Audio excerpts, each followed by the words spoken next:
Hello, it's Dr. Schmidt here again, and we're discussing more ways that you can improve your vitality, health, and lifespan just by simple tricks that you can implement into your daily life.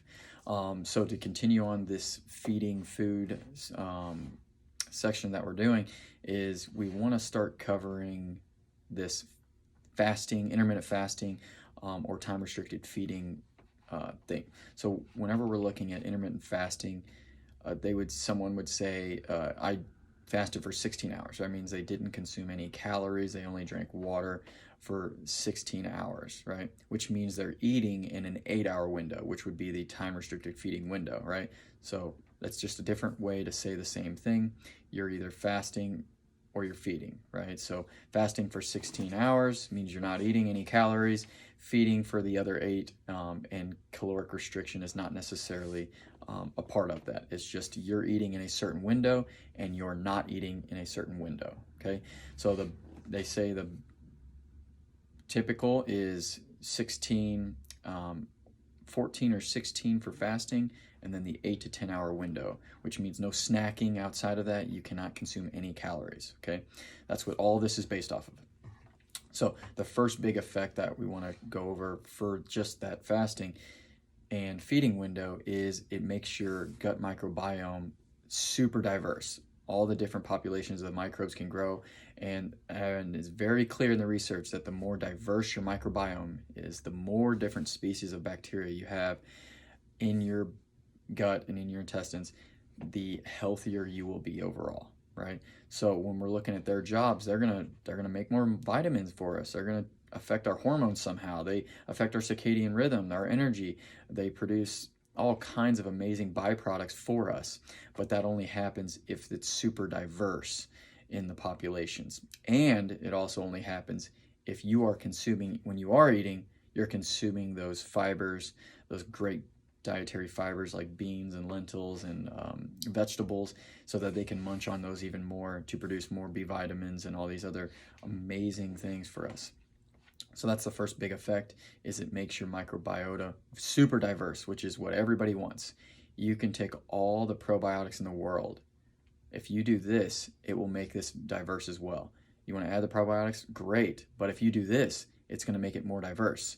Probiotics can only have so many strains of the bacteria in the probiotics.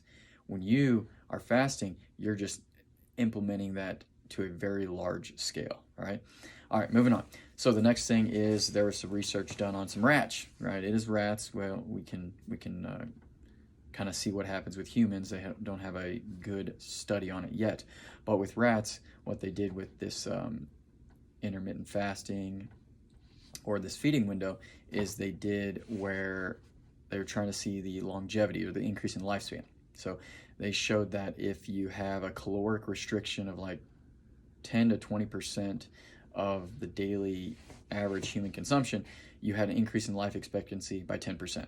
Sweet. Now, if you ate in a timed window of 8 to 10 hours, now you have another increase in 10%. Sweet.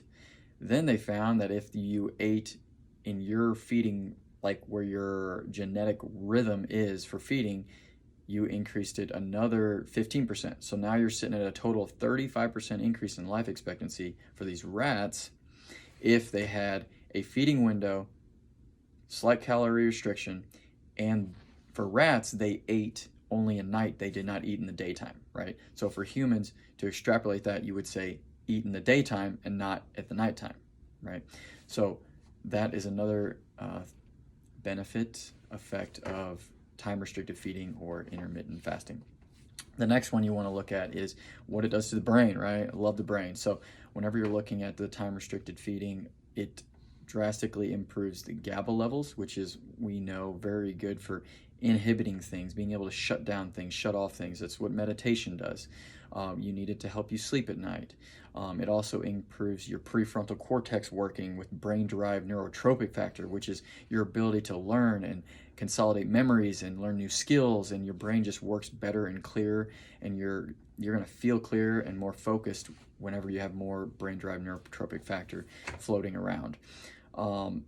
Those are the main effects when we're looking at feeding windows, fasting windows. I'm sure there's more, but those are the ones we wanted to cover here today. See you next one.